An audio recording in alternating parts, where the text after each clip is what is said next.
Good afternoon, everyone. I'm Stephen Flanagan, Senior Vice President and holder of the Henry Kissinger Chair here at CSIS. And on behalf of our President and CEO, Dr. John Hamre, and my colleague, our Korea Chair, Victor Cha, it's a pleasure to welcome you this afternoon to this wonderful gathering of Korean political leaders and experts on Korea to discuss the U.S. ROK Alliance and Northeast Asian security. And we're delighted to have, as I said, such a strong delegation from the Grand National Assembly here with us today, and to have the opportunity to hear both from Korean and American thinkers on a number of elements of the alliance relations. And you see the panel agenda before you. Let me just start by saying briefly a word of introduction to our keynote speaker today. From the National Assembly, Representative Chung Mung-jong, who is, of course, a member of the Grand National Party, serving in his 6th term as member of the National Assembly. He is a member of the Foreign Affairs, Trade, and Unification Committee, as well as the president of the Korea-U.S. Interparliamentary Exchange. He has also been chair of the Board of Trustees of the Asia Foundation, and he serves as honorary chairman at the Asia Policy Institute for Policy Studies, and along with a number of other informal and honorary duties. Representative Chung received his PhD here in Washington at the Johns Hopkins University School of Advanced International Studies, and he also has a master's degree from the Sloan School of Management at MIT. And he did his undergraduate work at Seoul National University. So it's a pleasure to welcome Representative Chung, to let him have the keynote address. I should say that this conference and his remarks are on the record. As you can see, we're recording for posterity and for further dissemination of this important discussion. So let me now turn it over to Representative Chung. MJ, the floor is yours, sir.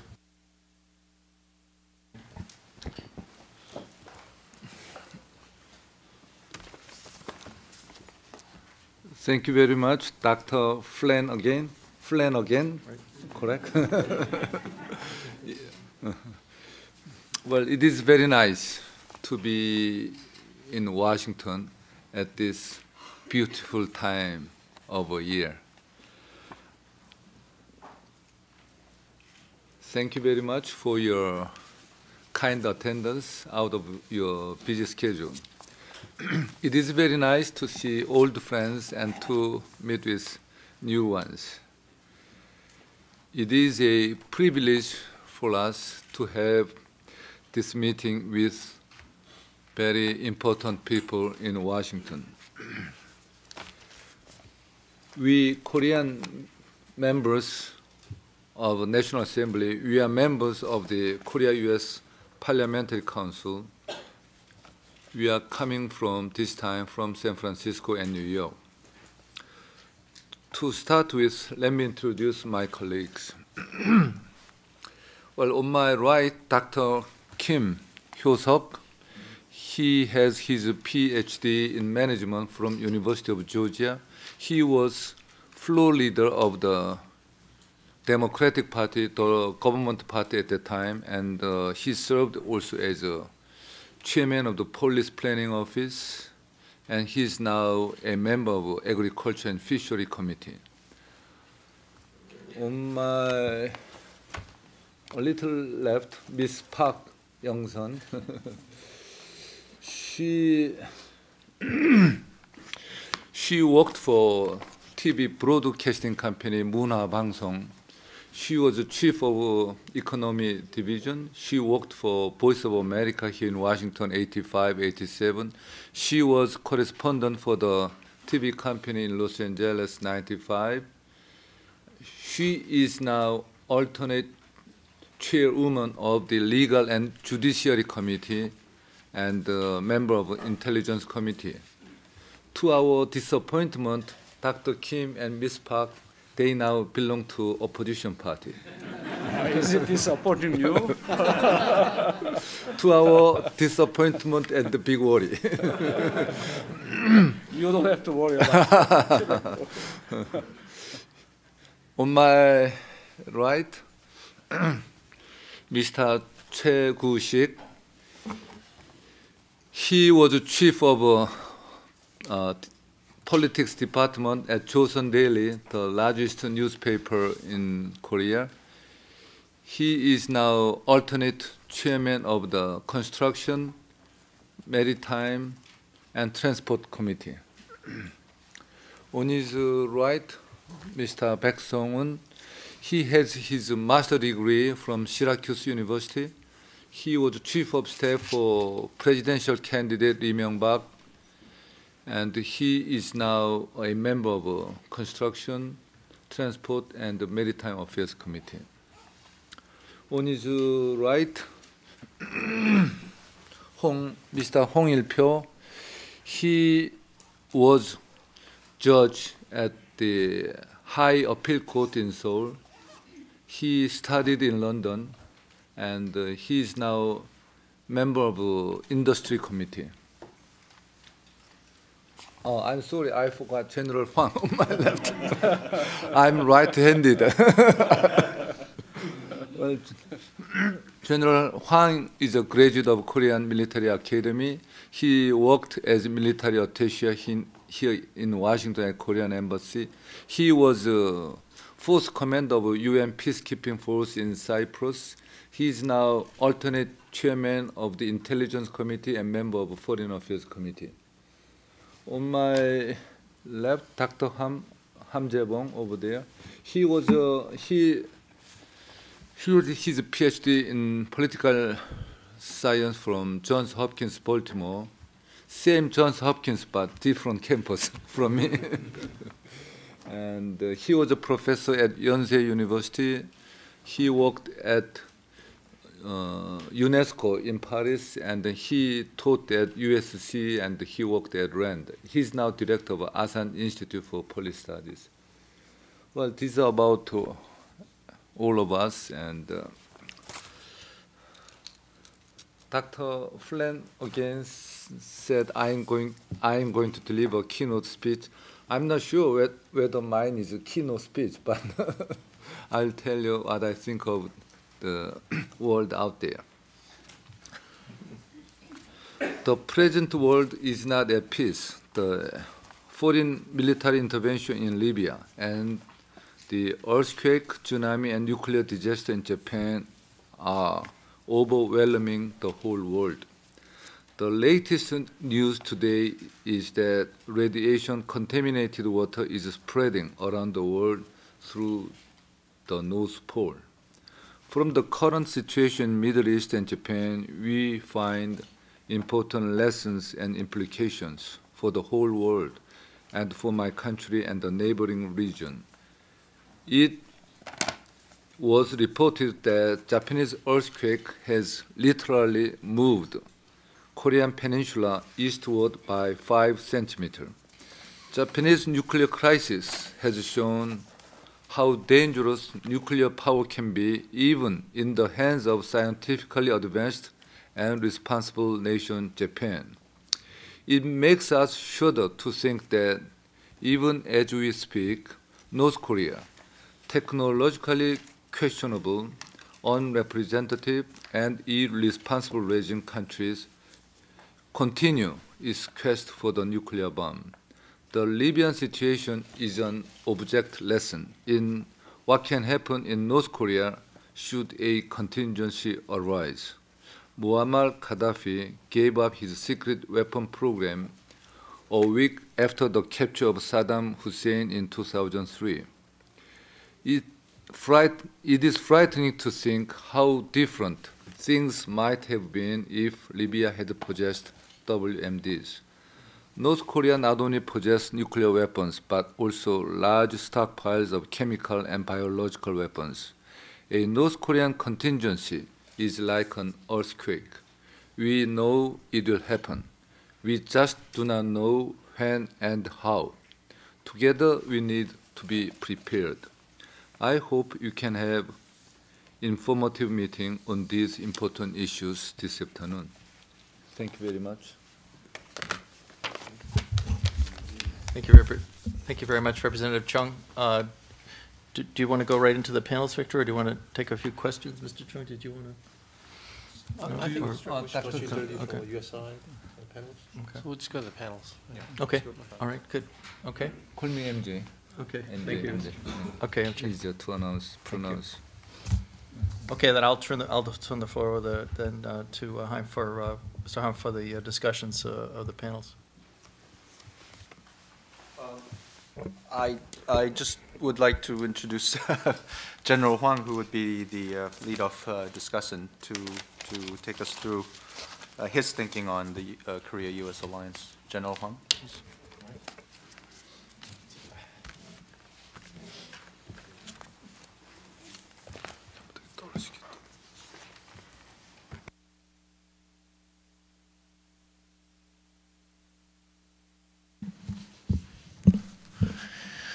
Thank you for your kind introduction, and it's my great honor to be here with the other distinguished guests from the National Assembly. And also, I'm so glad to have this opportunity to meet with my long friends here in Washington, D.C. And also, I'd like to appreciate your kind attendance to make this symposium even better, to be even better. On behalf of the other Korean colleagues, National Assembly delegate, I'd like to deliver my thoughts about Korea-U.S. Alliance, which would be one of the most successful and proud history that we have been made during the several decades. And looking to the future, our kind of assignments and issues to be seriously or sincerely taken care of is another issue to meet the future. And so I'd like to briefly mention about my thoughts related to ROK-U.S. Alliance. I can say the current status of ROK and U.S. Alliance is maintaining the best alliance relationship between two countries on the basis of common value and trust. As U.S. President Obama and the Secretary of State Clinton depicted it, ROK and U.S. Alliance is the linchpin for the security of Asian Pacific region. And also, as the South Korean government and the citizens are experiencing lots of North Korea-related threats, there were kind of a tendency that could be relaxant in terms of security or readiness. But as we experienced Cheonan naval vessels sinking last year, and again YP Island artillery shell, our uprising concern has been made, and we recognize the significance of this kind of readiness posture together with our most important ally with the United States. And our relationship and the alliance relationship has been strengthened through several issues, several opportunities, and several efforts. First one, I'd like to point out since Lee Myung-bak administration and the Obama administration has been stepped in, there were 5 times of ROK and U.S. summit meeting since the two governments was introduced. And also by adopting a future vision of alliance in June 2009, and also through close cooperation and coordinated North Korea policy, and also cooperated response to North Korean provocations. And the other thing that I can point out is adjusting the timing of implementation of wartime opcon transfer. And also, our additional agreement on Korea-U.S. KORUS FTA negotiation has been made. And the other thing that I want to point out is close cooperation related to financial crisis and also G20 summit, which has held last year in Seoul. This kind of the ever-precedented kind of the best alliance relationship is notable as we are having such a kind of the result of poll that indicates in Korea, 87% of the Korean public, together with the conservatives and the progressives in Korea, is supporting ROG and U.S. alliance important and significant. That has been made by the Asian Institute last June. And also, I found 80% of U.S. citizens are supporting ROG and U.S. alliance is another important and significant. This poll has been made June 10, Chicago International Affairs Council. Even though we are enjoying and we are satisfying this kind of excellent relationship between Korea and the United States, we, however, understand the ever-developing this relationship is crucial to meet the future challenges by updating and upgrading our relationship. I think this will be possible and accomplish it through close cooperation and consultation to fully implement the future vision of alliance.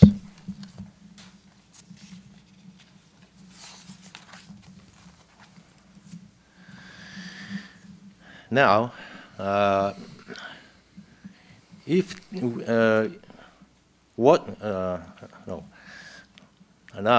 we should do to update and upgrading our alliance in between two countries, I'd like to point out several points that we should be pay attention and mutual efforts should be doing. First one is the North Korean nuclear issue, and also a conventional kind of threat from the North. North Korean nuclear ambition has been complicated together with enriched program uranium and dragging six-party talks and the disappointing kind of the progress related to North Korean nuclear denuclearization. And also, as we experienced last year, there are continuing everlasting threat from the North and the provocative actions by the North. And so additional efforts should be paid to respond and to manage this kind of continued threat from the North. And at this point, I was very much interested in kind of the newly rising concerns in China related to North Korean nuclear kind of development. As we understand, there were atomic plant in Japan had a kind of a disaster. I found there are rising concerns in China related to North Korean nuclear development. Because they understand, the technology and kind of the stand of their facility has a large lack of vulnerabilities. Chinese are paying attention of North Korean nuclear kind of developments. And so, what kind of implication of this kind of concern, rising concerns in China, could impact related to North Korean nuclear development? And the second one is how to manage emerging China. We were very much disappointed when China linked to North Korea whenever there were kind of provocative actions in the West Sea, like Cheonan naval vessels sinking. They didn't accept. They didn't agree with the result of joint investigation, which has been made by 5 multinational kind of investigation team. And again, even though there were clear, proven kind of North Korean provocative actions at the Yeonpyeong Island artillery shell, they didn't pay lots of any concerns, or they didn't ever condemn North Korea's provocative actions. And so As we understand, the emerging China is notable. What kind of efforts should be made to persuade China to be a responsible country to make the stable and the peaceful region of Asian Pacific? Thirdly, I'd like to point out what are the implications of Japan Jasmine Revolution. As there are several occasions in Tunisia and in Libya and the other Middle Eastern countries, there are democratization activities are going on, and we are concerning and we are watching carefully about the implication that could be delivered to China, and eventually what kind of implications could be sent to North Korea. We understand China has enough controlling power, capability, but time goes on, then there must be more and more increasing kind of implication could be made, and eventually that could affect North Korea also. And so we are very cautiously watching possible implications. And fourthly, we are watching carefully about the leadership changes in the region and the political instability of Japan. There will be many presidential elections in China, in Korea, and in Russia, and so in the United States. And the Korea and the four major powers surrounding Korean Peninsula, as there will be a leadership change, we are cautiously watching what kind of the after-election leadership environment could be made, positively or negatively. The fifth, Korea-U.S. FTA. As we understand, KoreaUS Alliance has been successful, but we understand that alliance was mostly a security-centric kind of alliance. And looking to the future, KoreaUS and U.S. government made this kind of negotiation and mutual understanding to upgrade and to update our relationship to be more comprehensive, looking to the future. And so I think KORUS FTA is one of the most important and meaningful juncture to improve our relationship to be even better and to be more strengthened. And so as a conclusion, I would like to say our relationship in between two countries has been the most successful one. But we understand the necessity of everlasting efforts to upgrade and updating this kind of alliance, and what kind of issues to be taken care of, and what kind of concentration has been made to looking to the future. And so the wisdom of our efforts should we get together, and I hope to have this kind of wisdom from you and the other colleague members. Thank you very much. Thank you, General Huang, for those very interesting and thoughtful remarks. Our next speaker is Ambassador Jack Pritchard. As many of you know, Jack is president of the Korea Economic Institute, housed in this building on the 10th floor. And prior to this, as many of you know, he was ambassador and special envoy for negotiations with the DPRK, as well as special assistant to the president and senior director for Asian affairs on the National Security Council for the Clinton administration. So, Jack, thank you for coming today. Well, Victor, thank you very much. I want to extend my appreciation to CSIS for allowing me to go up and down the elevator rather than outside in the cold to get here. But in a point in fact, this is a terrific service that CSIS is doing to have this type of a discussion with such a distinguished delegation of National Assembly members here. So I appreciate the opportunity to participate. What I'm not going to do is to talk what I normally talk about, and that's North Korea, but you have a later panel that is charged with talking about North Korea and China. And I'm also not going to talk about the KORUS FTA, because likewise there's another panel there.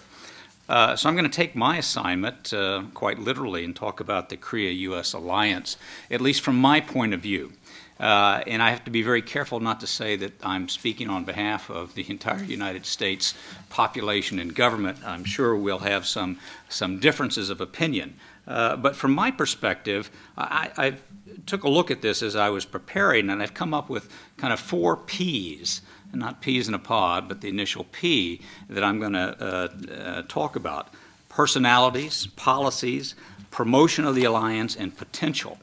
And the potential I'll get into a little bit later, and that's the potential for good or bad for the alliance, particularly beyond 2012. But just let me say at the outset, there are probably a number of things that will be duplicated in my comments based upon General Huang's presentation. As you can well imagine, an alliance as close as this one obviously has some very common values, and that's one of the things that's very important in this alliance. I'm going to start off by saying that in my professional career, I have been following U.S.-Japan activities for more than 30 years and was part of that club, if you will, that followed Mike Mansfield's, there's no more important alliance than the U.S.-Japan alliance, bar none, club for quite a while. But I will tell you, from my perspective, the most important strategic alliance for the U.S. in Asia is the U.S.-ROK alliance. It has eclipsed the U.S.-Japan alliance now for some while. And I don't think there's any danger of that going back for any time soon. And in the discussion, we can talk about that if you like. Let me start off with the personalities. I am, just by the nature of my past experience that Victor alluded to, of having been in the White House, the NSC, watching summitry, the meetings between presidents, leaders. As General Huang indicated, there were 5 summits between President Obama and President Lee. I think these are extraordinarily important. They set the tone. Now, that doesn't mean that there is not already a good professional relationship at the lower level, at the cabinet level, but certainly at the professional level. I think Victor can attest to that. Even during what was perceived as a trying time at the top of the relationship between former President Roh Moo-hyun and President Bush, I have no doubt that Victor can attest to a very close working relationship with his counterparts in Seoul. But it is extremely important that the President of the United States and the President of Korea get along as well as they do. In my opinion, that's what put this over the top in terms of the current state of the alliance. There's some other factors that have been involved as well, and that is the timing of this, if you will, the movement of the alliance to its current peak. And that is in the midst of an economic worldwide downturn, the Korean leadership in trying to find positive answers in cooperation with the Obama administration, I think it has meant a great deal to the United States. The sense that Korea has made a strategic decision to go global is also important. It's moved beyond the tradition where we have viewed the relationship on a peninsular view and occasionally from a regional point of view. Today, this relationship is quite global in nature. You can go back, when we talk a little bit about the summitry, go back to the State of the Union. That's a very telling point. For those Americans who do not tune into the State of the Union from an Asian point of view, it won't mean so much. But as I mentioned earlier, my relationship with Japan, living in Japan for 9 years, and knowing that the Japanese would sit in front of a television set and count the number of times that Japan was mentioned in the State of the Union. And when it was, 1 or 2, they got really nervous. Now, let's go back to this most current State of the Union. ROK 6, Japan 0 in the State of the Union World Cup matches. But I think that's telling. You've seen the relationship from a point of view of trust in which the United States has looked to regional and global leadership from Korea. The hosting of the G20 is no small or insignificant step or factor in the relationship. The reception that President Obama received when he went to the G20 in Korea was phenomenal. It kind of made his trip, which otherwise, if you recall reading about it, really had been described in very negative terms. He had not been well received, or his performance had not been well received in other Asian countries. But President Lee made him feel welcome, made him feel at home, and on the basis of the strength of the alliance, President Lee and Obama moved forward in their discussions. Anytime you talk about the relationship, you talk in terms of reinforcing goals that support the alliance. You know, we have no relationship in which we have 100% commonality, support of things, but the relationship with the U.S. and South Korea is very close to that in many ways in terms of our market economy, our democracies, our approach to problem solving. It's become closer and closer. When you take a look at the policy aspect of this, it's one in which that it was not potentially a natural fit. When you take a look at the approach that the Lee Myung-bak administration brought in when they first came into government, and then the prospect of a Democratic president in the post-George Bush 8-year period, you would anticipate a far more liberal, perhaps disagreements on policy, but it was absolutely the other way around. There was not a better synergistic look at our common policies than you would find between these two administrations.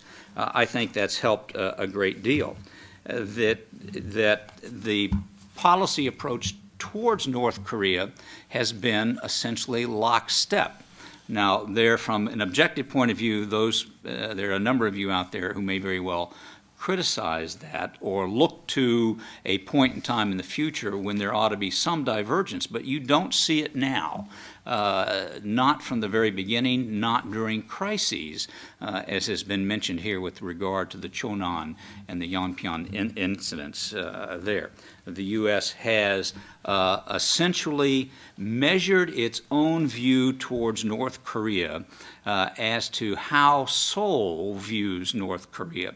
The U.S. has been very careful not to step forward beyond the comfort level and the agreed position between Seoul and Washington. However you view that, it is a reflection of the strength and the consideration between the two governments. And as I mentioned, the relationship has evolved, and I think absolutely to the positive, from one in which we were in a post-Korean War period building this relationship upon our strategic military and our security relationship.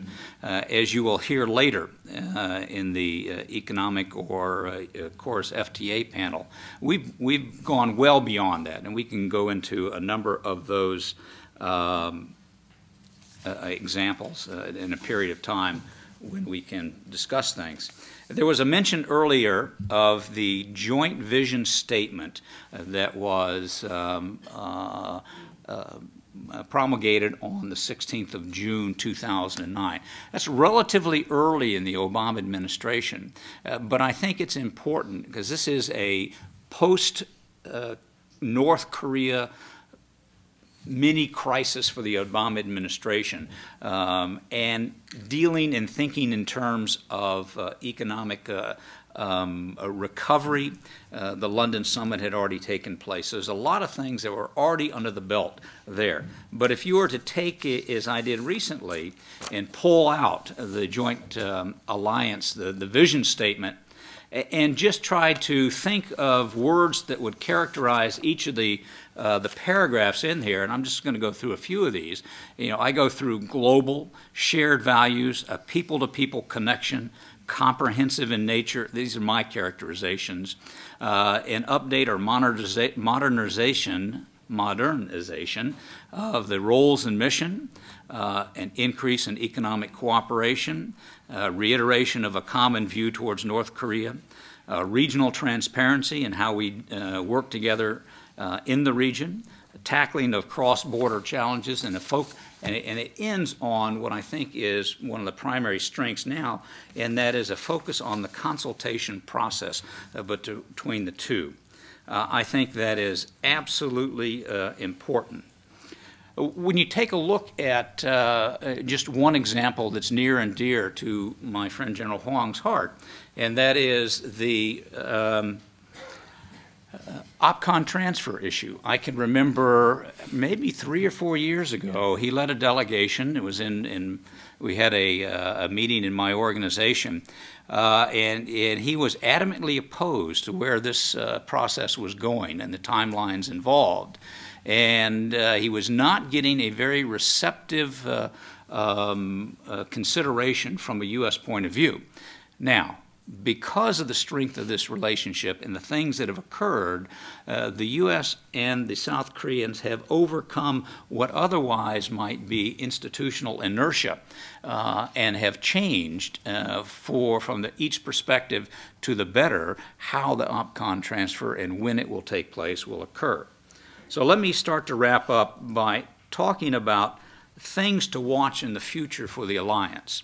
As good as the alliance is, there are some things that are relatively minor now, but depending on how we collectively, U.S. and ROK, handle them, they may very well have an impact on the future of the alliance, good or bad. And this is the potential aspect of it. You know, there is an anticipation that the United States, with the release of the UN World Food Program survey on North Korea, will begin some type of food aid to North Korea. And not that's a bad issue at all, but there is some concern within Seoul of where this will go, how it will be handled, what the level of consultation will be. And you end up with the potential of, if there is any degree of insecurity in the ROK with regard to how the United States is proceeding, you may very well see a slight rush to engage, at least on a humanitarian effort on the part of the ROK, which then could lead to a little bit of drifting or a lot of drifting of the approach between the United States and the ROK on how to handle the North Korean issue. Another point to look for, and I don't know how this is going to turn out. You will recall several years ago under Secretary of Defense Rumsfeld, the United States and the ROK came up with an agreement that would allow U.S. troops to be redeployed in the region or off the peninsula, called strategic flexibility. And that has simply been a concept until now. And we've gotten this past week the announcement of U.S. troops from U.S. Forces Korea that will be moving to the Philippines to participate in an exercise, the first tangible implementation of that concept. I don't know how that's going to be received. I don't know what the precedent means in the future with regard to U.S. forces in Korea, but I do think it's something to watch. Something that I initially put off as perhaps not as important as it is turning out to be, and that is the current thinking about nuclear deterrence on the Korean Peninsula, and the potential desire for a nuclear weapon, or in some cases, the reintroduction of U.S. tactical nuclear weapons on the Korean Peninsula. This has a potential impact for a significant and potentially controversial discussion between the two countries. It also has the potential for having an impact on the future renegotiations of the U.S. ROK nuclear agreement that is due for re-signing, renegotiating by 2014. This started with an editorial. It may have started well before that. It got my attention by an editorial and additional comments along the way. But what I have seen most recently is a characterization that it is the majority, by a large percent, of the view of the people of South Korea. For me, that has somewhat of an implication on the value and the trust of the U.S. nuclear deterrent situation. So that's another one to look for. And of course, as we have mentioned, there are a lot of changes that are going to be occurring or potentially occurring in 2012. And as I was reading today, earlier today, there's a concern upon the GNP's point of view that they may not retain a majority after the April 2012 election, and what type of leader will follow in the presidential elections at the end of the year. So there's a lot of unknowns out there as we look to the election cycles that will occur in the United States, in China, if you call those elections, but the change in leadership, Russia, South Korea, and the bi-monthly change in leadership that occurs in Japan. Or we've gone back to that. So let me end with that by simply saying that I've tried to take a broader overview of the alliance relationship and end where I started, in that it is a remarkable achievement that an alliance that was born out of a wartime situation has grown to the maturity and the depth that it is today across the board, well beyond the security aspects of it, to the point where I'm very confident in saying the U.S.-Korea alliance is, in fact, the most important strategic alliance to the United States in Asia. Thank you. Thank you, Ambassador Pritchard. I think we should just move straight into the next session rather than taking questions on this. I think we'll have plenty of time at the end. I would now next ask Representative Park Young-sun to take us through the first presentation on the North Korea-China relations. Please. Thank you. I lived in Washington, D.C. about 26 years ago. At that time, I was really young son, not old son. During this trip, I mentioned several times the term balance. Today, I also would like to speak about balanced relationship.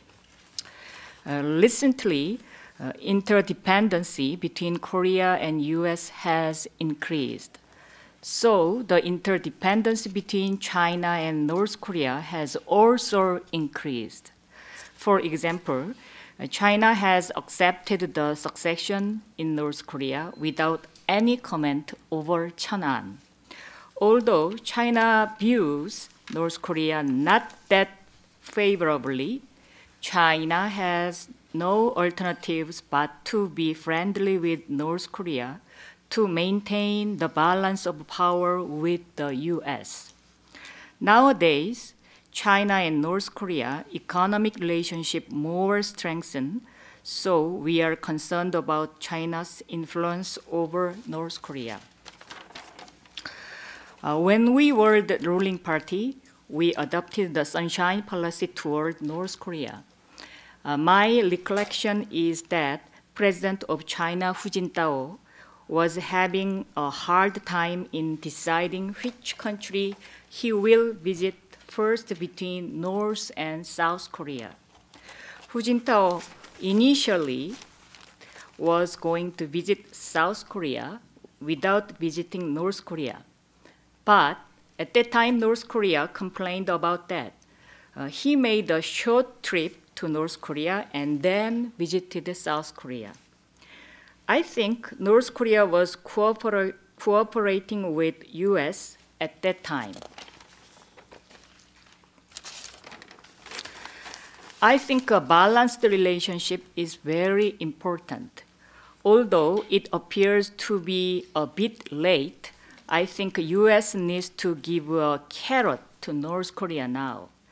I wish U.S. begins food aid to North Korea as soon as possible, according to WFP report. U.S. needs to adopt a more balanced diplomacy using both the carrot and the stick. I expect that U.S. has a clear sense of what the ramifications might be of a more balanced relationship, but it is worth exploring, especially if it would improve the international environment in Northeast Asia and Korean Peninsula. Thank you. Thank you, Representative Park. I would now next like to ask Representative Choi to make some comments. You don't have to stick to China and North Korea. You are free to comment on whatever aspect. Thank you very much. My name is Choi, and I'm Korean National Party. This is my second term. I used to work as a journalist, so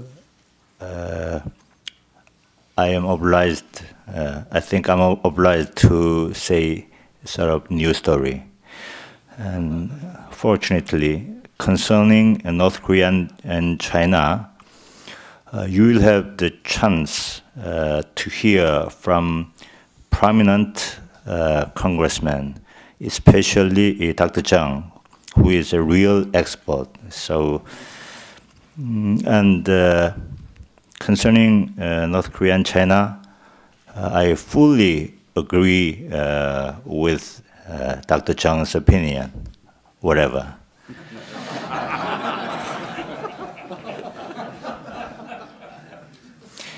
So I'd rather save time.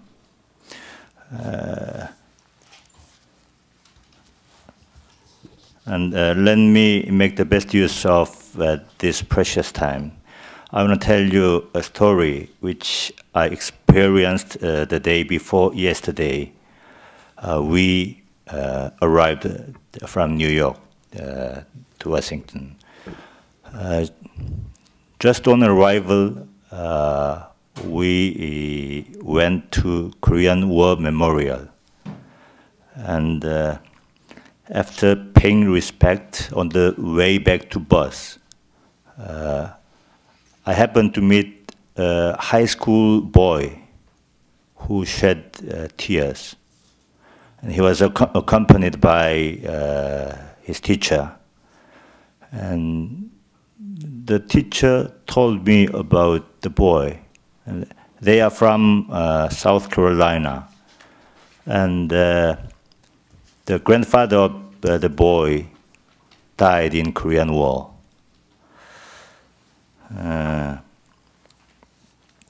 I was moved, and I said to the boy, "Thank you," more than 3 times. And in Washington, I think about the tear of the boy again and again. From his age, his father would have been just born when the grandfather died. And I could guess the life of the left family.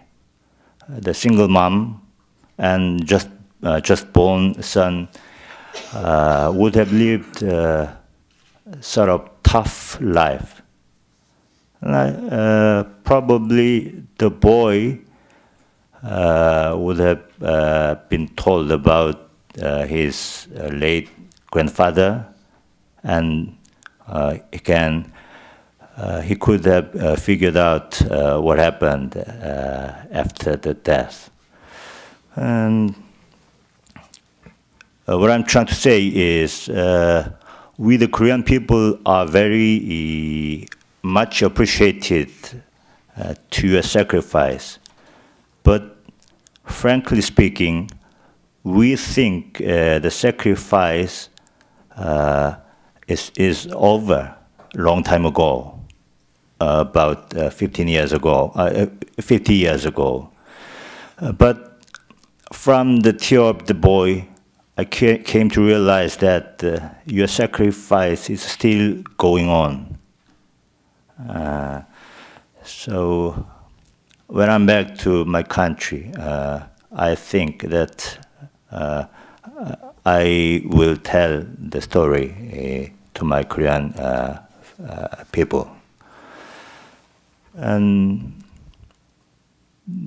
another impression was sort of a very strong sense of history of your people.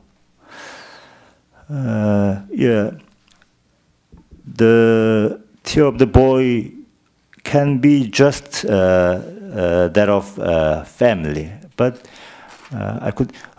he had never seen his grandfather, and from South Carolina, I don't think he came with his teacher just for the cherry blossom festival.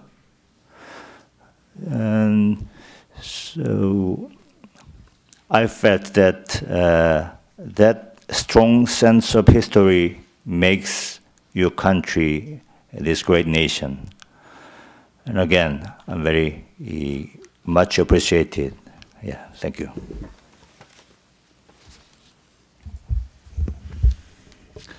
Thank you, Representative Che.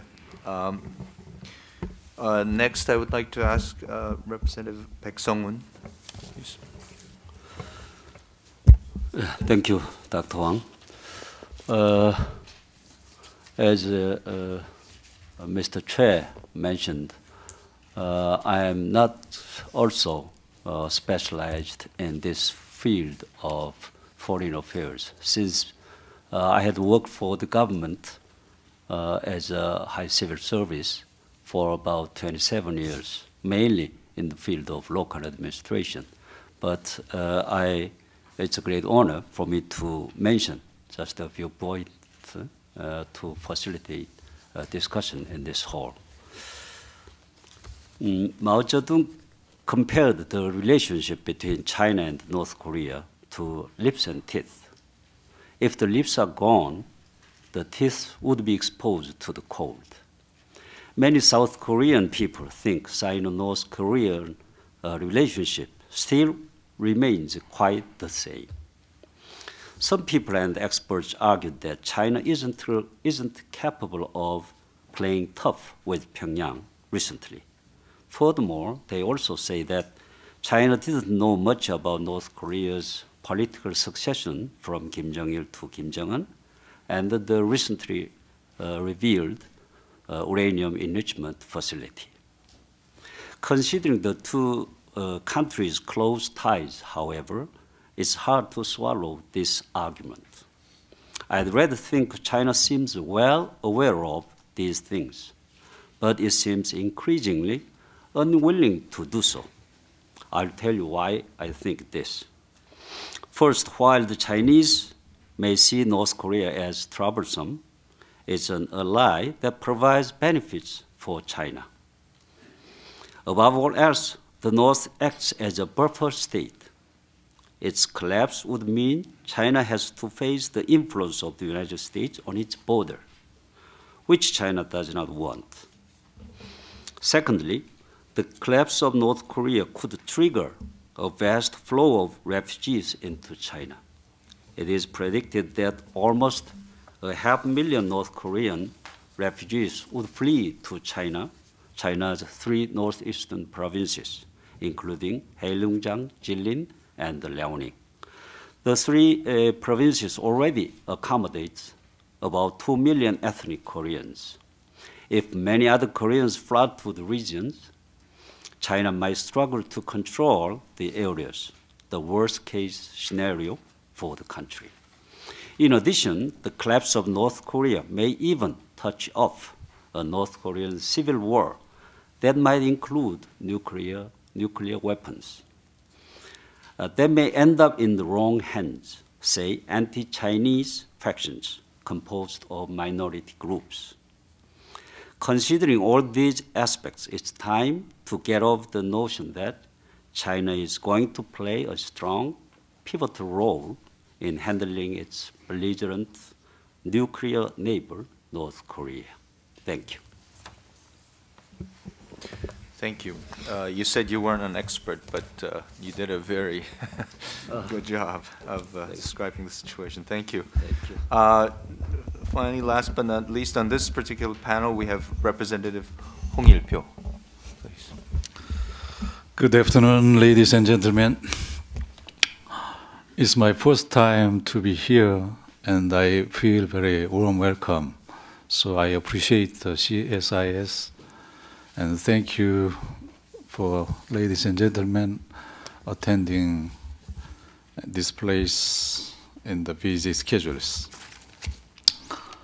Ambassador Pritchard mentioned Grand National Party will not be majority after the next general election. I'm very sorry that he revealed the confidential information. So I think America will help GNP to continue the President Lee's leadership. About the relationship of Korea and North Korea and China, I just like to comment the conceptual points. North Korea will not collapse unless China stops supporting North Korea by providing oils or foods. North Korea will not abandon the nuclear forces because it is the most efficient method to keep their regime.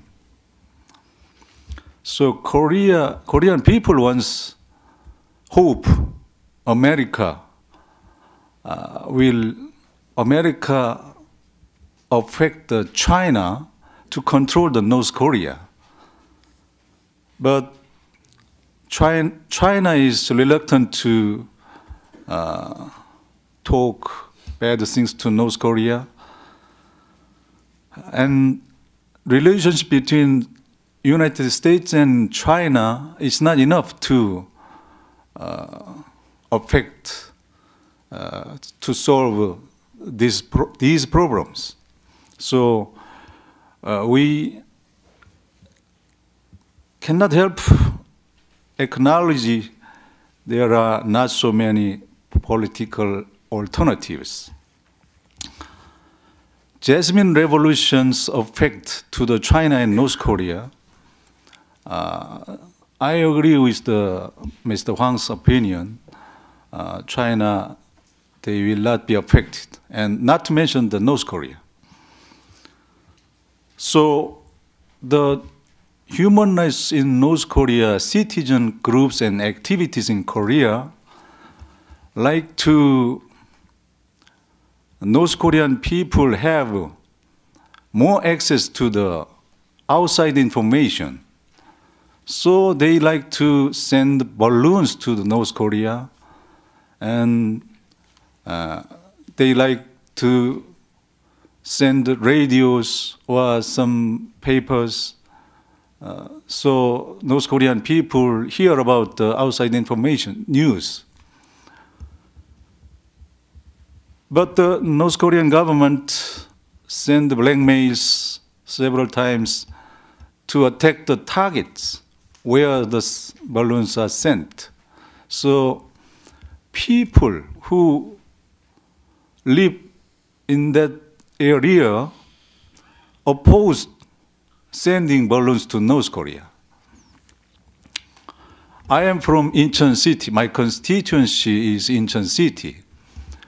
Cheonan sinking and Yanpyeong shelling were happened in Incheon area. So people in Incheon are very much sensitive. During the crisis security crisis between South and North.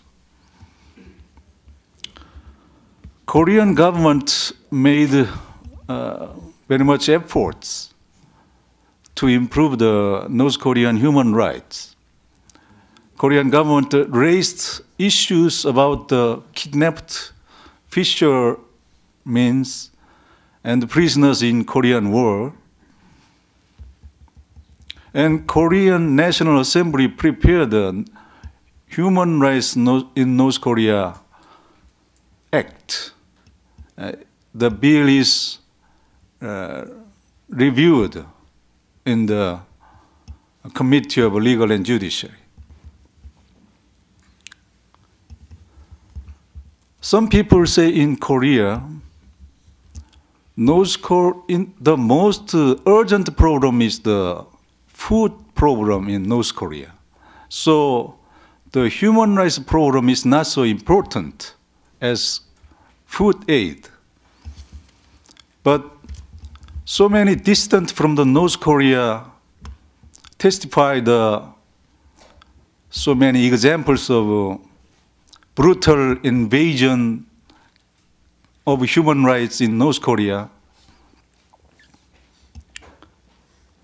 The distance in the borderline between China and North Korea, if they caught by police of China, if they sent to North Korea, they may face the danger of execution publicly.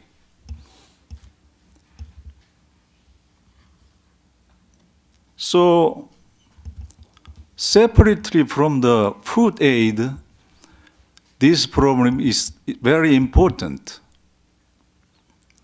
The whole world should not ignore this issue. Of course, Korean government have to dialogue and negotiate with North Korean government. So there is a requirement of not provoking the North Korean government. So it's very complicated situation for South Korean government. But I think human rights problem is the universal validity problem. We have to cooperate in the whole world level, internationally, to improve the human rights in North Korea. On this table, the Business Council, U.S.-Korea Business Council prepared some pamphlets, and I am from Incheon City, so I'd like to mention about the business of Incheon. There is a Songdo project in Incheon City, and Samsung decided to invest to the Songdo. So please invest to the Songdo Incheon City, Americans, friends. It's all. Thank you very much. Thank you very much. Now I'd like to turn the microphone over to Dr. Victor Chad, who will be officiating the next session. Victor. Thank you, Dr. Ham. So the next session is on KORUS FTA, and we have two very able and distinguished speakers. First will be Representative Kim, and then he will be followed by Tammy Overby. And I will properly introduce Tammy once we get to her, since she has not been introduced yet. Thanks. Thank you, Victor. Okay, I'm really pleased to be here in Washington, D.C., which is a beautiful city.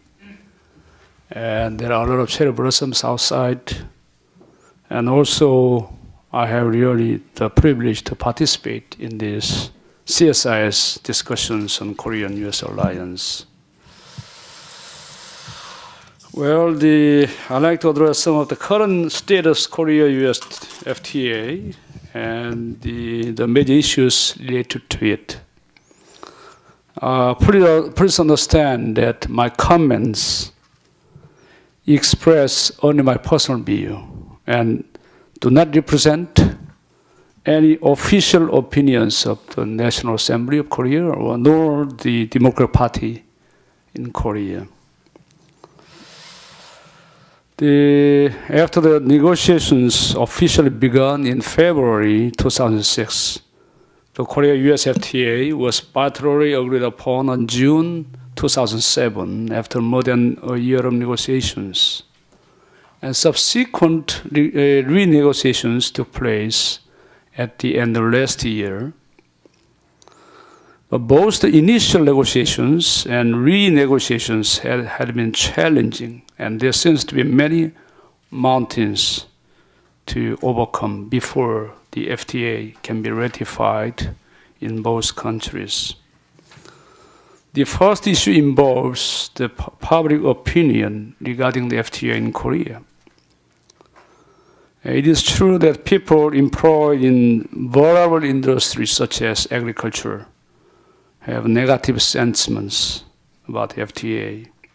However, the predominant view is that the Korea FTA is strategic agreement that cannot be avoided to ensure continued economic growth, as more than 80% of the Korean GDP comes from overseas. And also it is inevitable to strengthen the U.S.-Korean alliance. However, the general considerations required when negotiating FTAs are a balance of benefits between two countries. And so we should ask to ourselves whether the benefits from FTAs are equally balanced between Korea and United States. The second issue involves how the Korea-U.S. FTA agreed in June 2007 is being assessed.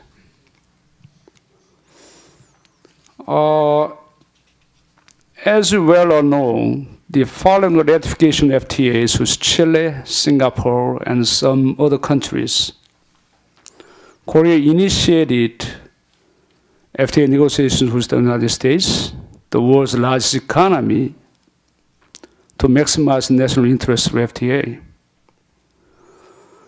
Korea sought to gain mastery in the manufacturing sector such as the automobile, electrical, and electronic products, as well as the textile industries. The agriculture and fishery sectors would suffer losses in Korea. On the other hand, it was shown that the United States would receive significant benefits in terms of agricultural products, machinery and devices,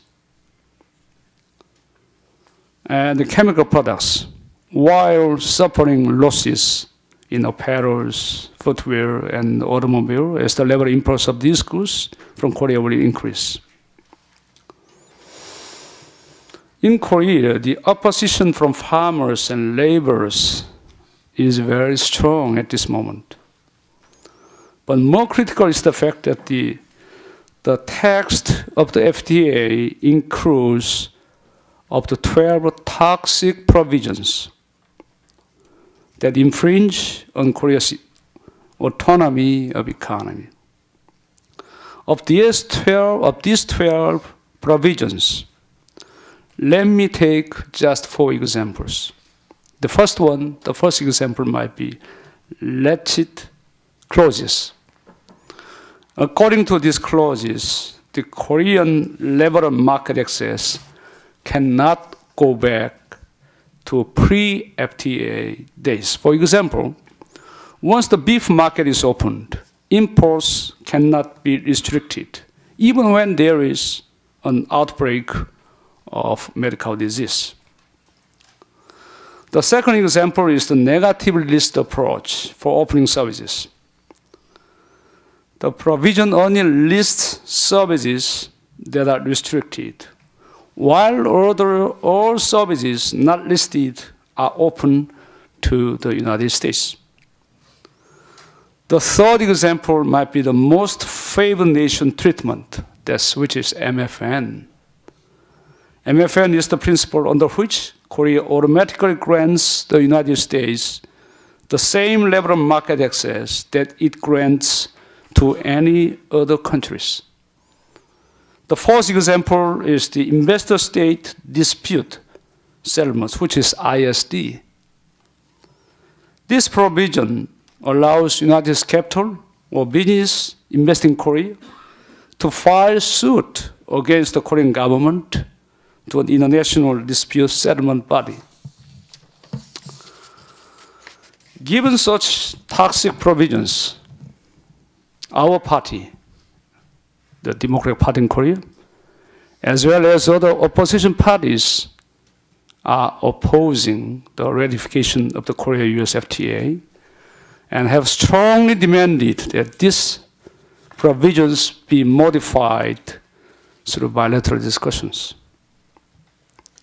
But until now, unfortunately, there has been no change in this position. Subsequent negotiations that took place at the end of last year have further tilted the balance of benefits as they reflected only the United States' interest.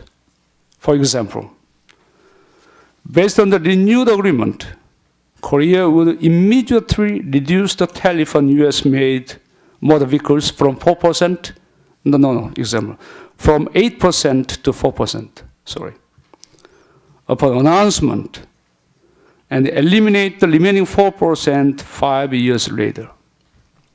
While the previous text that provided for a phase-out elimination of the 8% tariff over 10 years. Also, the Korean government accommodated US demands to relax automotive safety and environmental standards. On the other hand, the Korean side only delayed the date of tariff elimination for imports of US frozen pork from the previous agreed upon date of January 2014 to January 2016, which is quite natural considering that the ratification is being delayed for more than 2 years.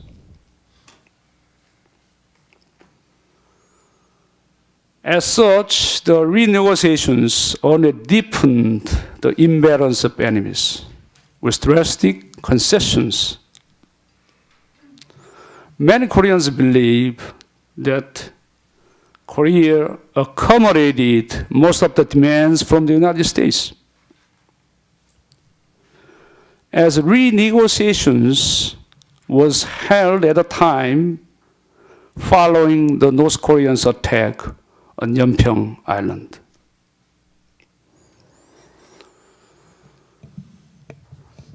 A great deal of negative views have been voiced by the general public about the results of the negotiations and is evaluated as a failure in achieving a balance of enemies for Korean side.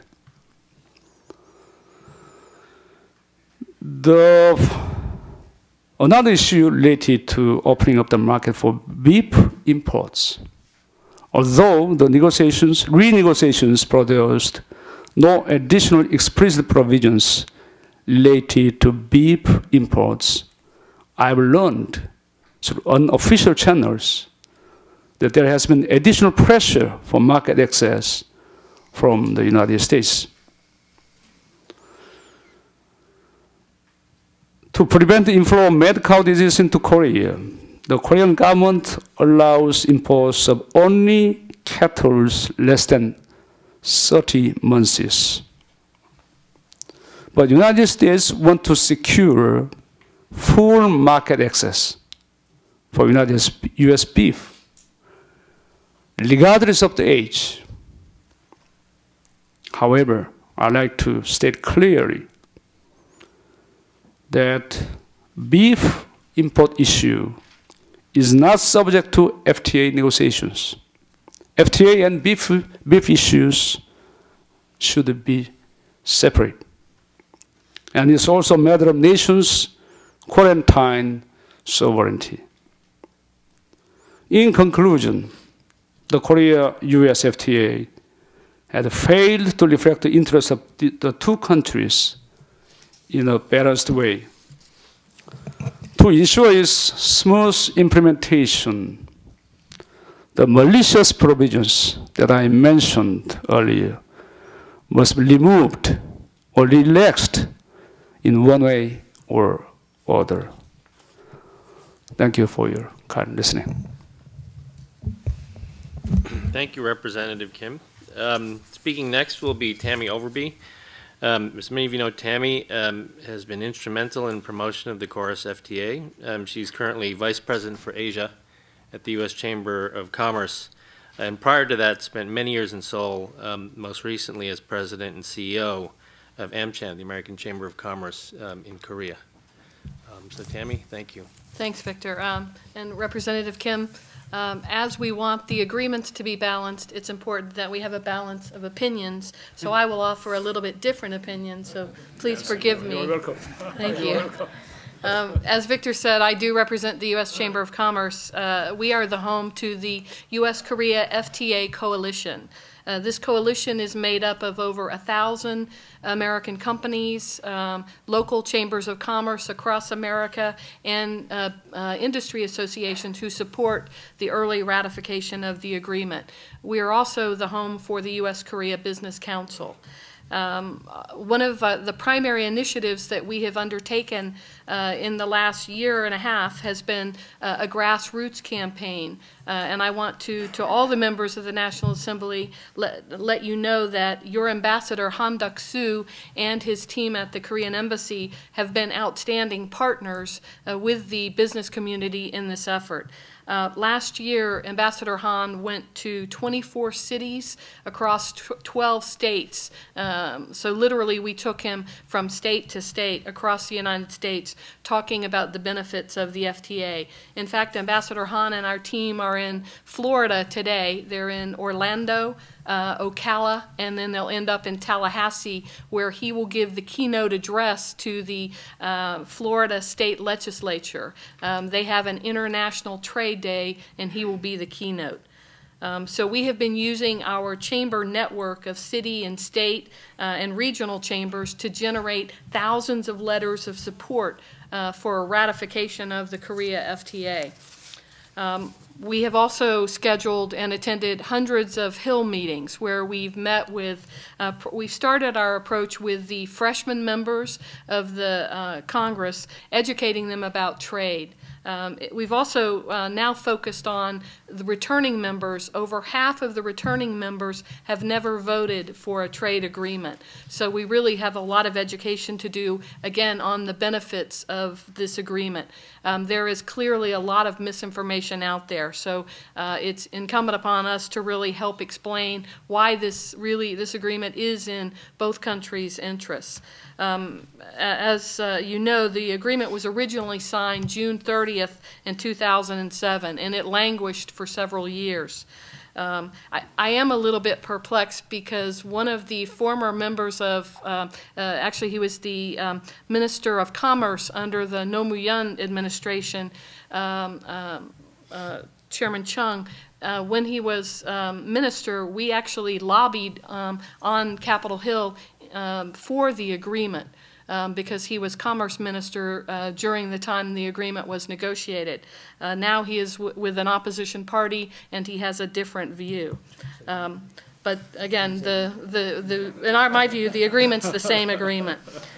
President, one of the reasons I think we were able to get to a better understanding on this agreement is the personal relationship between President Lee and President Obama. And it was so good that last June, on the side of the G20 meeting in Canada, President Obama put the very ambitious goal of trying to improve the agreement by the G20 meeting in Seoul last November.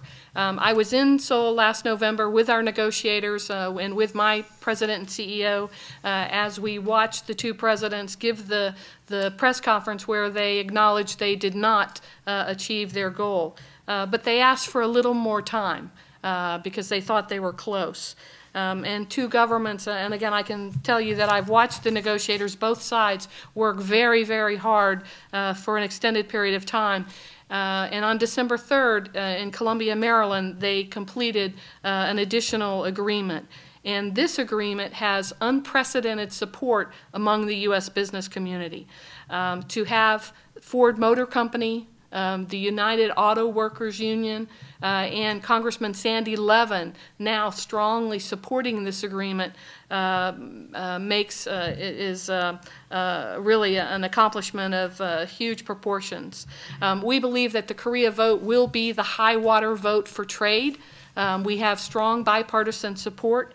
There are two other pending agreements, Colombia and Panama, that the House leadership has been very clear, and my organization, the U.S. Chamber, would like to see all three agreements pass as soon as possible.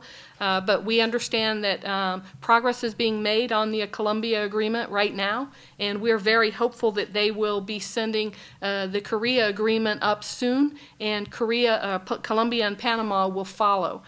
So we're very hopeful that we will get all three agreements by the end of the summer. And with that, let me just stop, and we're happy to answer questions. Thank you for your attention. Right, well, thank you. Yes, Representative Chung. Well, I'd like to say that the Dr. Kim on my right said the Korea-U.S. FTA has provisions, toxic and malicious provisions. Sounds very strong. But Dr. Kim also said at the moment his opinion does not represent his party, Democratic Party's official opinions. So you don't have to worry that much. Thank you. I didn't say it is not the Democratic Party's opinion. I mean only official. That's not official opinion. It's not. It's your. But that might be true. It may become. It may become. It may be true. So at that time, we'll start to worry. Thank you. For the time being, we can remain relaxed.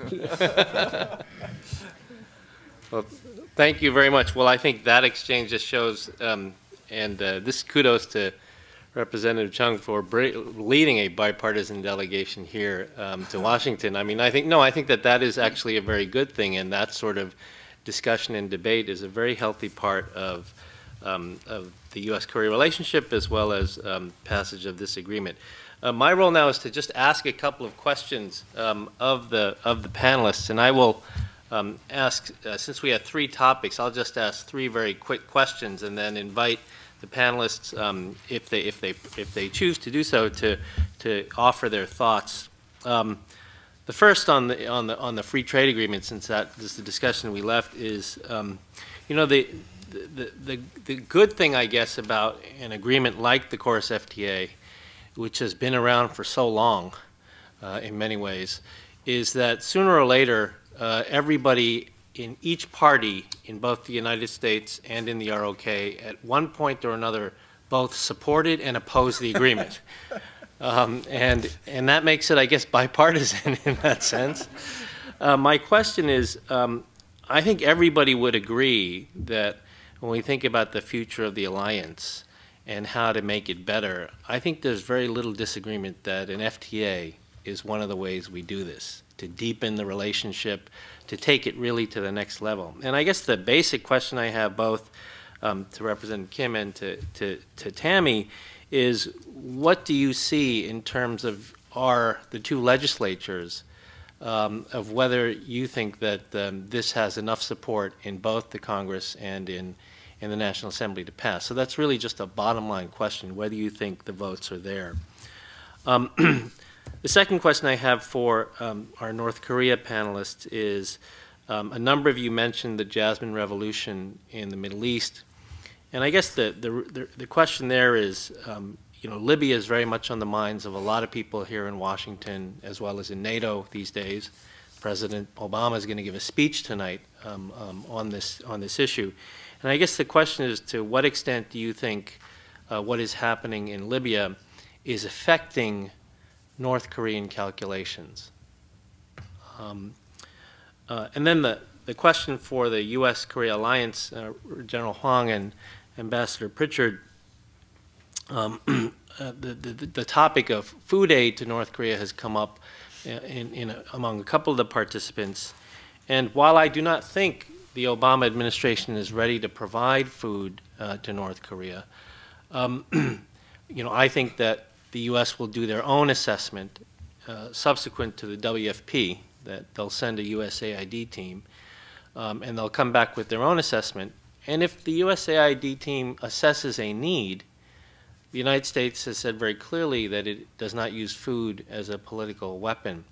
So I guess the question would be, to what extent do you think that this might throw a wrench into an otherwise very good relationship between the United States and the ROK? What would be the concerns if the United States did move ahead with providing food assistance to the DPRK? How much of a problem would that be for the alliance relationship? So I just wanted to put those three questions out there, I guess should we start with the FTA panel, if they could possibly offer some thoughts, just your bottom line assessment of whether you think the votes are there on both sides. Okay. With regard to FTA, the ratification in Korea, we are just watching how the United States is handling at this moment. If the United States Congress ratify the agreement, the Korean National Assembly will take necessary steps to pass the legislation. But the U.S. about the prospect, but you'd rather to ask MJ, because he's the ruling party leader at this time. Do you know MJ? Michael Jackson. Michael Jordan. Michael Jordan. Either way, Michael Jackson or Michael Jordan. He's the leader of the ruling party, and the ruling party accounts for 2/3 of our National Assembly.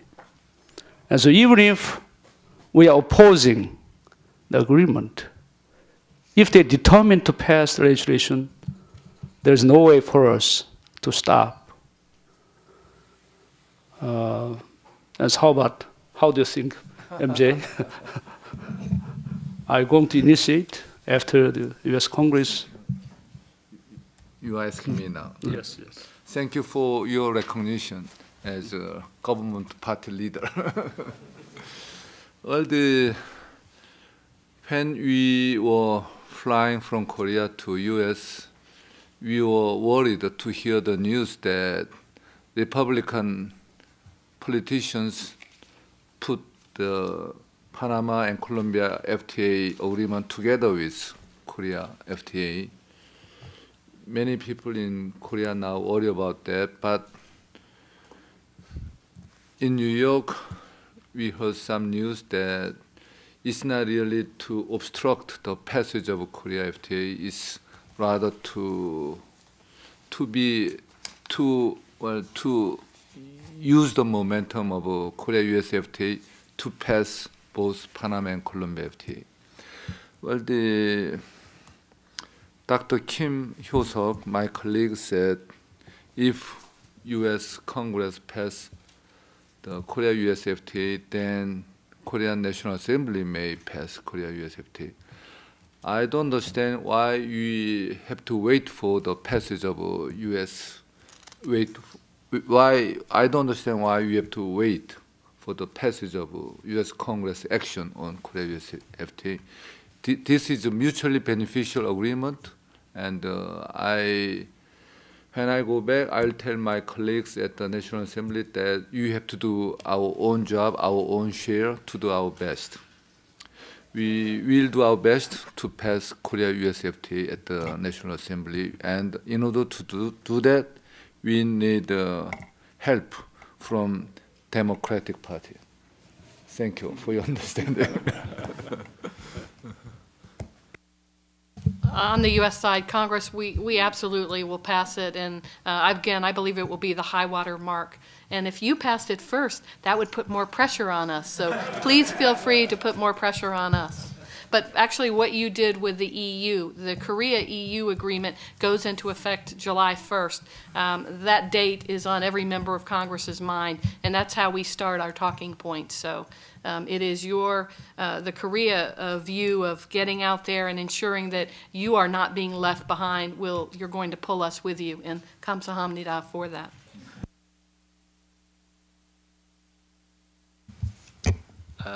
Okay.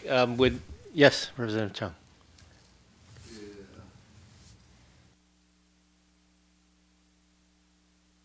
Said this is a bipartisan delegation, so we should try our best to remain bipartisan until the end of this tour. And I want to tell you my views on possible food aid from U.S. to North Korea, from South to North.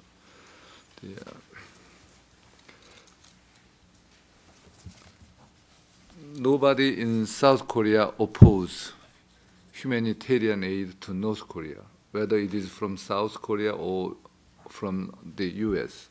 But we recently, after the foreign intervention in Libya, North Korean government made the announcement that Libya is experiencing that kind of foreign intervention because Libya gave up its nuclear weapon.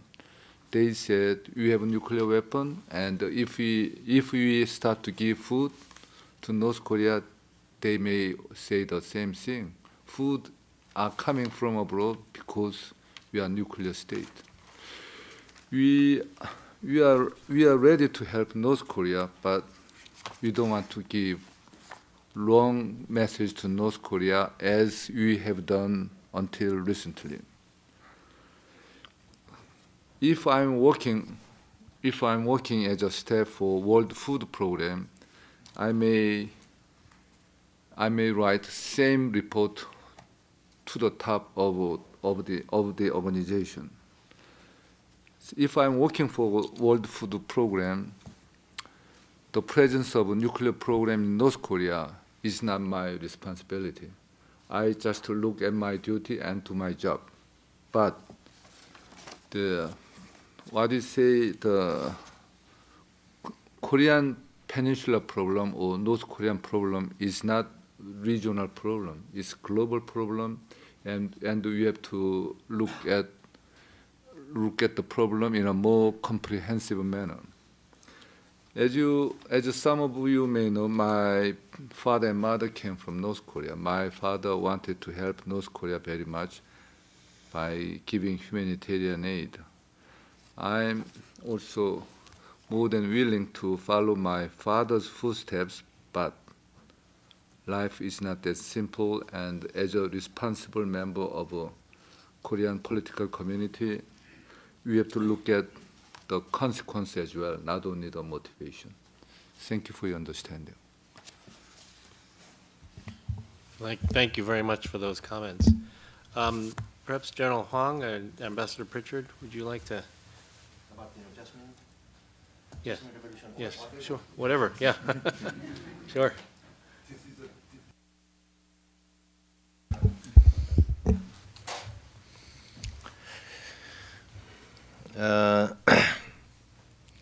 This is my personal opinion related to Jasmine Revolution implication to North Korea. As we understand, the North Korean leadership might pay lots of attention and concern related to Jasmine Revolution or democratization in North Africa and the Middle East. However, he'll be assuring his controlling power to block any foreign kind of information flow into North Korea, as they are keeping very strict kind of regulation. As we understand, they don't have any internet in North Korea. They have only a limited intranet, and the information flow is very limited. And so even though leadership of North Korea can pay lots of attention and concern toward Jasmine revolution in the West, in the Middle East. But I think they can control that kind of information flow until the near future. And they will do their best to maximize their controlling capability related to which can allow information flow into North Korea, like introduction or any possible kind of opportunity to be sent to North Korean people by South Koreans or through Manchuria, like diskette or any kind of USBs, as they are concerning very much about. And also they strictly control the one channel TV and one single frequency radio broadcasting. And so they do their best to control and strengthening their controlling capability to interdict any information flow into North Korea. And China also, again and again, implementing their very strictly controlling any possible kind of Jasmine kind of demonstration in China. It has been already a couple of times Chinese authority stopped and blocked that kind of demonstration in China. And so, as I said, in the near future, there will be a minimum kind of influence to China as well. But if there could be more and more information could flow into China related to Jasmine Revolution, any development in the Middle East, democratization kind of movement in the Middle East or whatever, then there will be more and more information could flow into China. And once China has much more information flow from Jasmine Revolution, then North Korea will be very difficult to absolute kind of blocking that kind of information flow into North Korea. And so, in summary,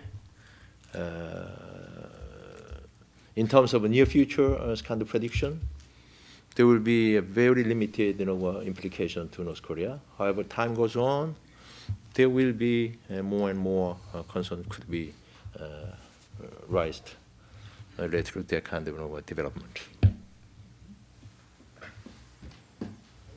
I want to add a little more. In North Korea these days, there are hundreds of thousands of mobile phones.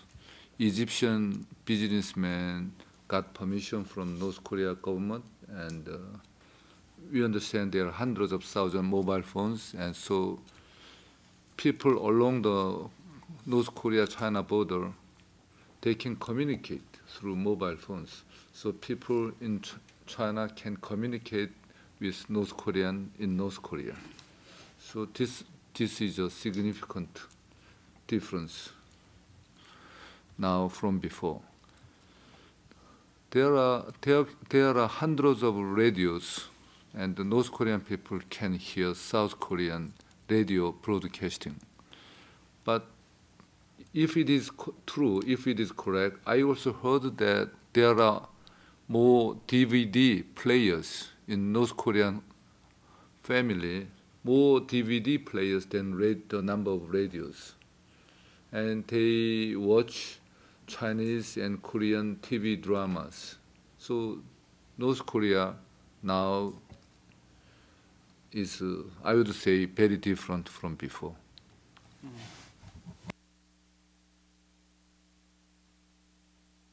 Perhaps that's kind of the Jasmine Revolution. Well, I said, what you say, contingency. is, well, is like an earthquake. There is a strong possibility. We just do not know when and how.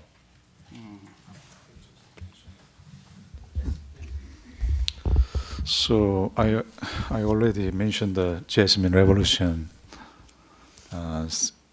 affecting China and North Korea. North Korea, Kim Jong-il's calculation. Kim Jong-il will addict to nuclear forces program more than before. After watching the Gaddafi's situation, Gaddafi abandoned nuclear forces by negotiating with United States, and he is attacked by the Western countries. So Kim Jong-il may think only nuclear forces can keep the Kim's regime. And China will never give up the North Korea. China strongly backed the North Korea. So Western countries cannot attack the North Korea like in Libya or Northern African countries. Another point is SNS, social network service. Like Mr. Representative Jung mentioned, there is some popularity in the cellular phone in North Korea. We've heard of the news, but I think it's very restrictive. It's not popular all over the country. So in short term, there is not so big possibility SNS revolution in North Korea. Of course, there will be a psychological effect in Kim Jong-il's mind. Mr. Jung had an interview last Sunday in Korea with some broadcasting system. He introduced extreme confidential information to North Korea. Mr. Kim Jong-il, the former chairman, Jung Ju-young, Mr. Jung Mong-jun's father, the dead father, when he visited North Korea and met Kim Jong-il, he confessed, he dreamed. Kim Jong-il dreamed. The North Korean, sometimes North Korean people throw the stones to Kim Jong-il. So he will be withdrew by this instance, but the situation cannot be changed easily. It's my private opinion. Let me say a little comment about that. As you might well know, the Jasmine Revolution was initiated in Tunisia. The reason why the Tunisia had a success is that the penetration of internet and Twitter and Facebook is very high in Tunisia. It's one of the highest in the world. If you think of the Tunisia's population, almost 50% of the total population in Tunisia is under 30 years of old. That's the reason why the revolution was successful in Tunisia. If you think of the China and the North Korea, I quite agree with Mr. MJ about the success. But it's a matter of time. It might take some time to penetrate the internet and Twitters in North Korea. So we don't know when, but it's a matter of time. I quite agree with MJ. And also with regard to the food aid to North Korea, I think that the politics and humanitarian issues should be separate. even if the Japan claims that Dokdo Island is their territory, for which the many Koreans are very angry about that. But we are pleased to send all kinds of support to Japan. Why? The politics and humanitarian issues is different. This kind of principle should be applied to North Korea. That's my point of view. Thank you. Thank you. Yes, Representative. Choi. Dr. Jung said that the North Korea contingency is like an earthquake. Am I right? Am I right? Yeah. Again, yeah. MJ said that North Korean contingency is like an earthquake. I can say the same to Jasmine Revolution in North Korea. Everybody knows it will come sooner or later. The problem is when and how. As I've said, I used to work as a journalist. What I came to realize from my career is the enormous power of information. When people don't know what's going on inside or outside, they can be controlled. But if they know what's going on, I think it's impossible for any government to control. And so there is an old saying that the pen is mightier than sword. The version of these days would be the internet is mightier than the sword. And I think the things are happening in North Korea. The number of internet or the number is not so important. The thing is, they know something are happening in authoritarian countries, and even though they don't have enough internet devices, they have the neighboring country, South Korea. They, I think, and I've been told that many North Korean people know many things about Korea. I think, as Dr. Kim said, it's the problem of time. Sooner or later, something will happen. But unfortunately, I cannot, I don't know when.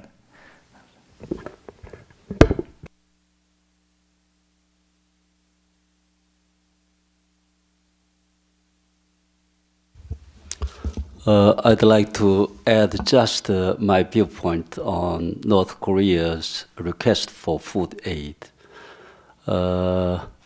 Nobody will oppose to supply and give some food for humanitarian perspective.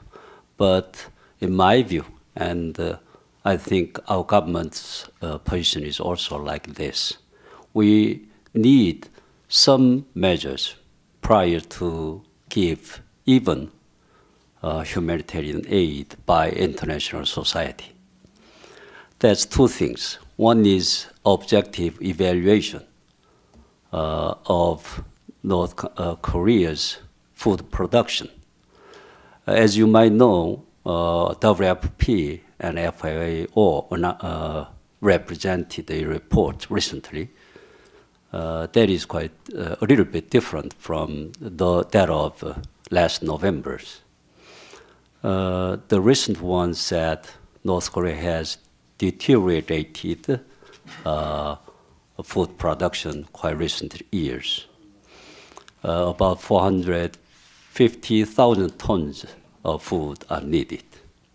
So that's okay, but it should be reviewed anyway. But the second condition is an objective, not objective, it's a kind of transparency in distributing foods through clear monitoring.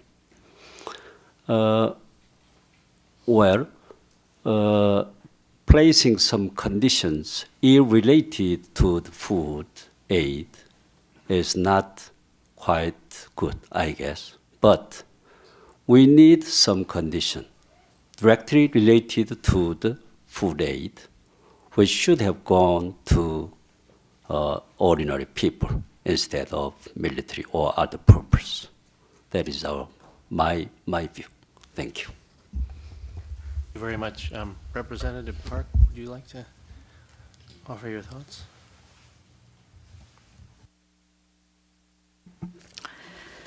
In my view, China has a more strong key to serve the North Korea issue. Like Gorbachev had the key to make the united German. North Korea overcame the crisis caused by the collapse Eastern Europe. So also I think the Jasmine Revolution influence very little in North Korea. So it's a very critical time and a very important time when U.S. food aid start, I think. Thank you very much. And Ambassador Pritchard, impatient. Let me be as concise as I can with regard to food aid. There's a political reality that no country is going to publicly oppose what is perceived as an actual food emergency. But that doesn't mean that there is not behind-the-scenes tensions caused, and I would suggest primarily the manner in which the United States has dealt with North Korea in the distant past. And this is not a reflection on what you might suspect my views of the Bush administration, but my participation in the Clinton administration, where we all have had a consistent message to the North Koreans about how and when we provide food aid to internationally recognized emergencies. The reality of that turned out to be a quid pro quo for political compromise on the part of the North Koreans. So there is a history of that with the North Koreans that is well understood by the South Koreans. So I think it's ultimately a question of how it is perceived, how transparent it is, but I go back to the first point, because we cannot and will not, from government's point of view, publicly opposed humanitarian aid. I think it ultimately will have a minimal impact on the relationship, which was the question. Thank you very much. Yes, please, General Huang, Representative Chung.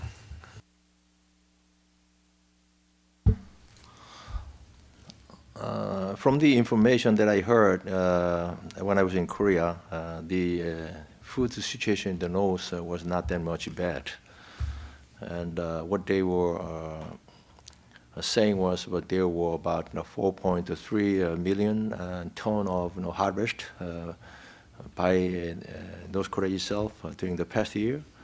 And every year they had about 100 tons of 100 million ton of shortage in North Korean food situation, and so it was not worse than previous years.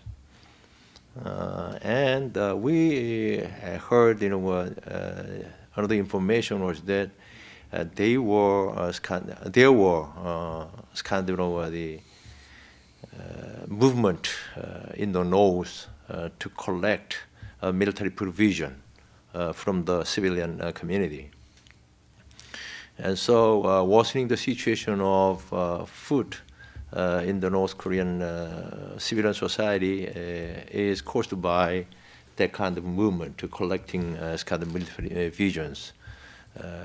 And we understand that kind of storing military provision is to prepare for next year's, celebrating 100th birthday of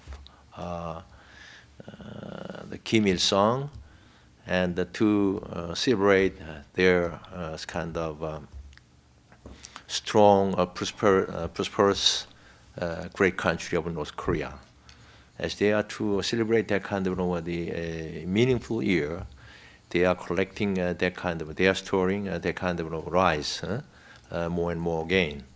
And what I understood from the newspaper Daily in Seoul yesterday, that they were briefing in Rome from the WFP related to food situation of North Korea, and there were not clear kind of evidences of a shortage of the food in North Korea.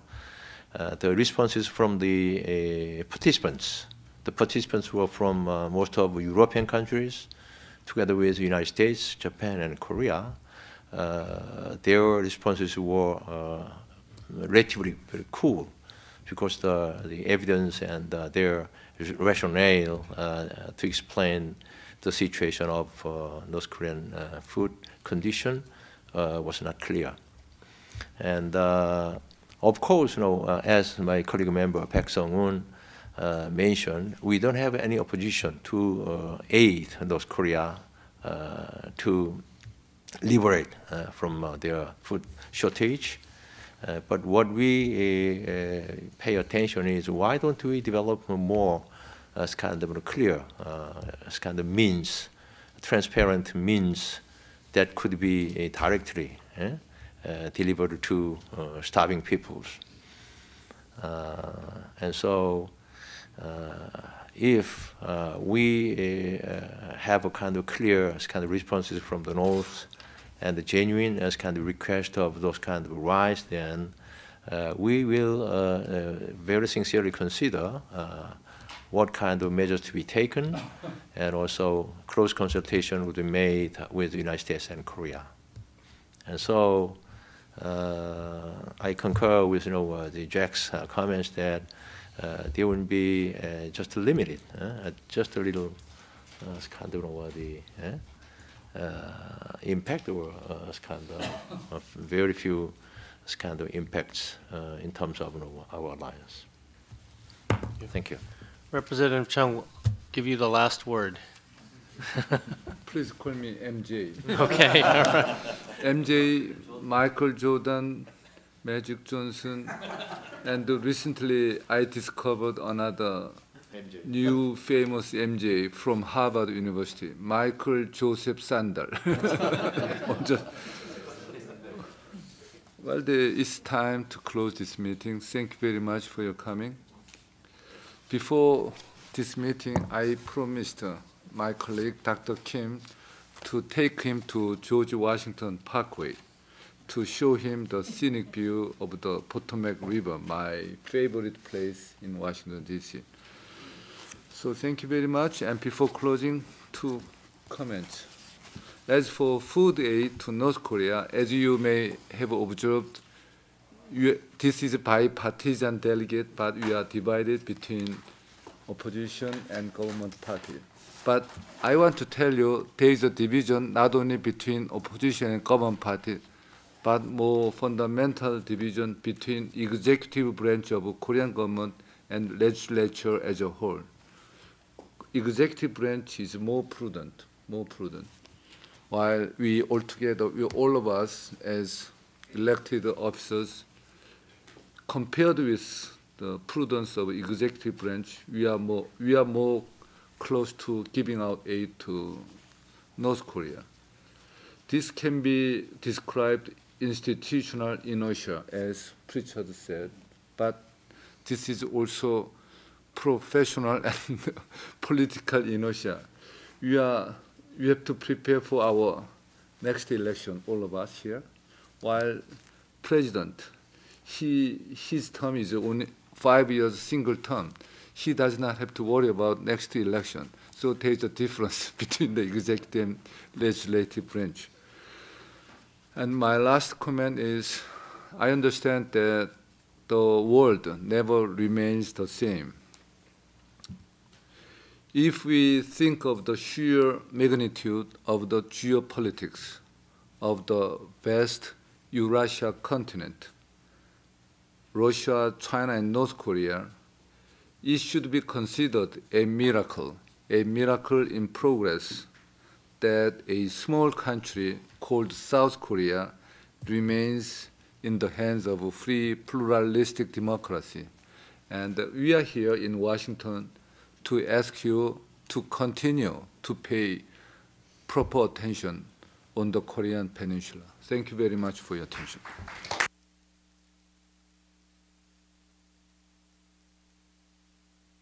Thank you very much. With this, we are adjourned. Thank you.